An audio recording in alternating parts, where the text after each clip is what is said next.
तो फ्रेंड्स, मेरा नाम प्रियांक है। आज हम सैटान सिंह की बायोग्राफी को हिंदी में पढ़ेंगे। Please watch till end subscribe the channel for more videos. Please share and like. Let's start. Major Shaitan Singh Bhati, जन्म 1 दिसंबर 1924 तथा मृत्यु 18 नवंबर 1962, भारतीय सेना के एक अधिकारी थे।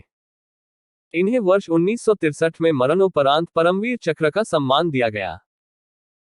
1-2 इनका निधन 1962 के भारत चीन युद्ध में हुआ था। इन्होंने अपने वतन के लिए काफी संघर्ष किया, लेकिन अंत में शहीद हो गए तथा भारत देश का नाम रोशन कर गए। 3 मेजर सिंह स्नातक स्तर की पढ़ाई पूरी करने पर सिंह जोधपुर राज्य बलों में शामिल हुए। जोधपुर की रियासत का भारत में विलय हो जाने के बाद उन्हें कुमाऊं रेजिमेंट में स्थानांतरित कर दिया गया। उन्होंने नागा हिल्स ऑपरेशन तथा 1961 में गोवा के भारत में विलय में हिस्सा लिया था। मेजर शैतान सिंह भाटी, परमवीर चक्र। जन्म 01 दिसंबर 1924, जोधपुर, राजस्थान, भारत। देहांत नवंबर 18, 1962, उम्र 37। रेजांगला, जम्मू और कश्मीर, भारत। निष्ठा ब्रिटिश भारत। सेवा शाखा भारतीय सेना। सेवा वर्ष 1949-1962। उपाधि मेजर। सेवा संख्यांक IC 6400। दस्ता कुमाऊं रेजिमेंट। युद्ध झड़पें भारत चीन युद्ध।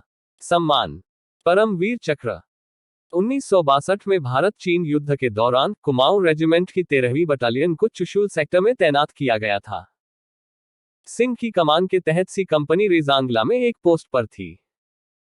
18 नवंबर 1962 की सुबह चीनी सेना ने हमला कर दिया।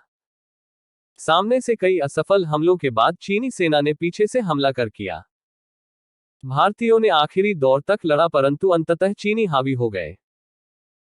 युद्ध के दौरान सिंह लगातार पोस्टों के बीच सामंजस्य तथा पुनर्गठन बनाकर लगातार जवानों का हौसला बढ़ाते रहे। चूंकि वह एक पोस्ट से दूसरी पोस्ट पर बिना किसी सुरक्षा के जा रहे थे, अतः वह गंभीर रूप से घायल हो गए और वीर गति को प्राप्त हो गए।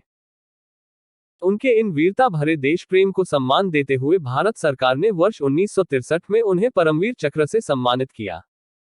4 अनुक्रम। 1 प्रारंभिक जीवन, 2 सैन्य जीवन, 3 भारत चीन युद्ध, 3.1 रेजांगला का युद्ध, 4 सम्मान, 5 संदर्भ। प्रारंभिक जीवन संपादित करें।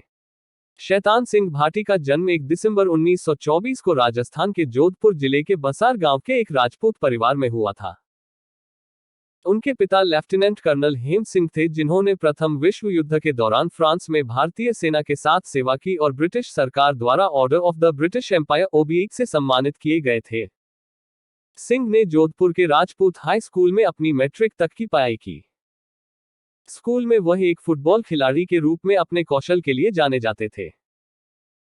1943 में स्कूल की पढ़ाई पूरी करने के बाद सिंह जसवंत कॉलेज गए और उन्होंने 1947 में स्नातक किया।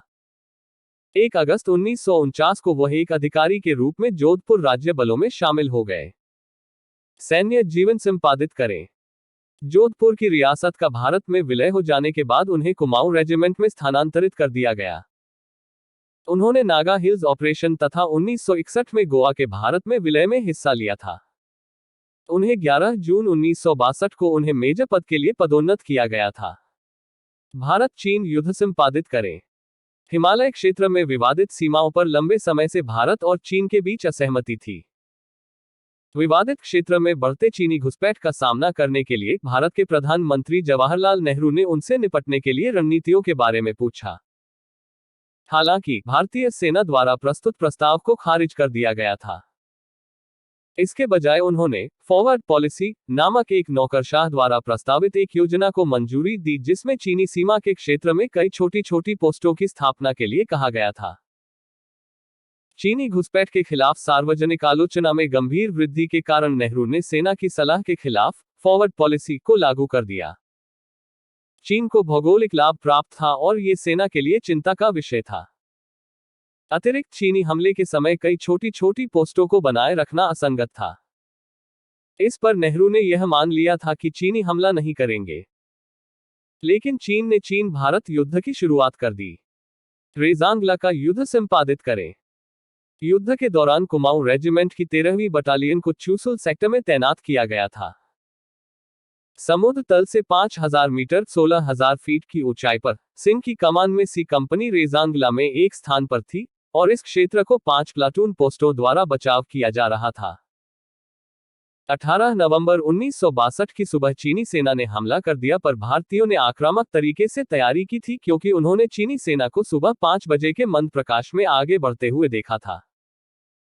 जैसे ही भारतीयों ने दुश्मन को पहचाना, उन पर light machine gun, rifles, mortar और ग्रेनेड से हमला कर दिया और कई चीनी सैनिक मार गिराए।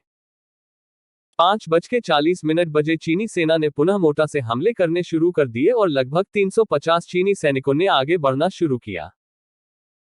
चीनी सेना द्वारा सामने से किए गए हमले असफल होने के बाद लगभग 400 चीनी सैनिकों ने पीछे से हमला किया। साथ ही 8वीं प्लाटून पर मशीन गन और मोर्टार से पोस्ट के तार बाढ़ के पीछे से हमला किया गया और 7वीं प्लाटून पर 120 चीनी सैनिकों ने पीछे से हमला किया। भारतीयों ने 3 इंच 76 मिलीमीटर मोर्टार के गोले से मुकाबला किया और कई चीनी सैनिकों को मार दिया। जैसे ही आखिरी 20 जीवित लोग बचे, भारतीयों ने अपनी खाइयों से बाहर निकलकर चीनी सैनिकों के साथ हाथ से लड़ने लग गए। हालांकि प्लाटून जल्द ही चीन के अतिरिक्त सैनिकों के आगमन से घेर ली गई और आखिरकार 7वीं और 8वीं प्लाटून में से कोई जीवित नहीं बचा। युद्ध के दौरान मेजर सिंह भाटी लगातार पोस्टों के बीच सामंजस्य तथा पुनर्गठन बनाकर लगातार जवानों का हौसला बढ़ाते रहे। चूंकि वह एक पोस्ट से दूसरी पोस्ट पर बिना किसी सुरक्षा के जा रहे थे, अतः वह गंभीर रूप से घायल हो गए और वीरगति को प्राप्त हो गए। इस युद्ध में भारत के 123 में से 109 सैनिक शहीद हुए थे। वीरगति को प्राप्त होने के बाद इनके पार्थिव शरीर को जोधपुर लाया गया था और सैन्य सम्मान के साथ अंतिम संस्कार किया गया। सम्मान संपादित करें। मेजर शैतान सिंह भाटी के वीरता भरे देश प्रेम को सम्मान देते हुए भारत सरकार ने वर्ष 1963 में उन्हें मरणोपरांत परमवीर चक्र से सम्मानित किया, जो 18 नवंबर 1962 से प्रभावी हुआ। संदर्भ संपादित करें। Bharat Rakshak archive, the 9th of February 2001 at the Wayback Machine, major Shaitan Singh Bhati. संग्रहीत प्रति। मूल से 1 अप्रैल 2018 को पुरालेखित। अभिगमन तिथि 1 अप्रैल 2018। New Kerala archive, the 20th of February 2014 at the Wayback Machine, शैतान सिंह भाटी। संग्रहीत प्रति। मूल से 1 अप्रैल 2018 को पुरालेखित। अभिगमन तिथि 1 अप्रैल 2018।